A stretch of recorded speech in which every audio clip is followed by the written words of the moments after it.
Technology continues to worm its way into all of our lives, and not just in our hands and our homes, but into our cities and onto its structures too.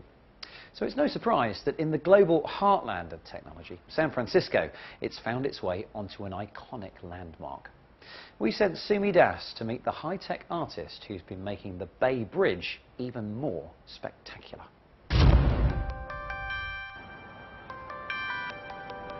Every day at dusk, the San Francisco Bay Bridge sparkles to life, and a mesmerizing array of LEDs dances across the bridge's suspension cables. Called the Bay Lights, this $8 million work of art celebrates the bridge's 75th birthday. Like many innovative projects in Silicon Valley, this LED sculpture, the world's largest, wouldn't exist were it not for technology. How do you augment an iconic landmark? Artist Leo Villarreal started with 25,000 lights.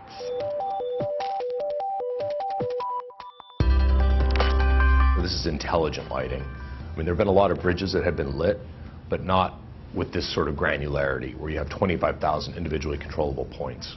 The outdoor rated LEDs made by Philips are off the shelf, though it's doubtful many customers use them the way Villarreal has.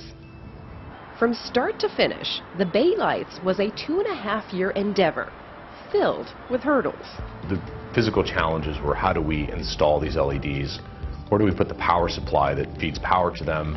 How do we get data to them? Because they all have to receive data. And then we have, huge racks of, routers and all kinds of things you'd associate with the big, IT project, and not with an artwork. At night, when traffic was lightest, workers laid 30 kilometers of power, fiber, and Cat5 cables and installed over 700 power and data boxes. Lifeline needs to go out to the water and back in between the cables. The main brain of the Bay Lights is secured in the bridge's beefy central anchorage.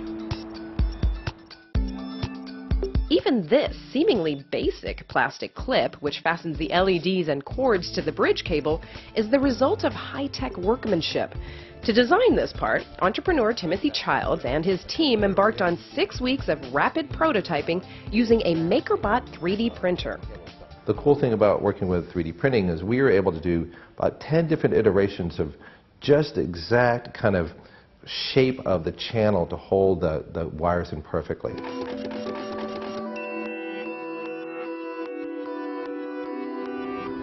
"50,000 of these polycarbonate clips firmly attach the LEDs to the bridge. With the massive canvas in place, it was Leo Villarreal's turn to put technology to work. Each LED light can be controlled individually and can be any of 255 levels of brightness. And then my challenge is to figure out what number to send the lights. Each light is expecting 1 byte, right? So it's 0 to 255.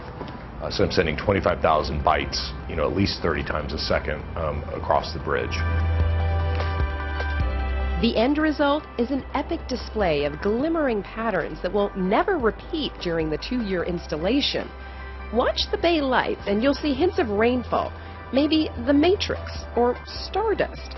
What you won't see are the racks, routers, and software that made it all happen.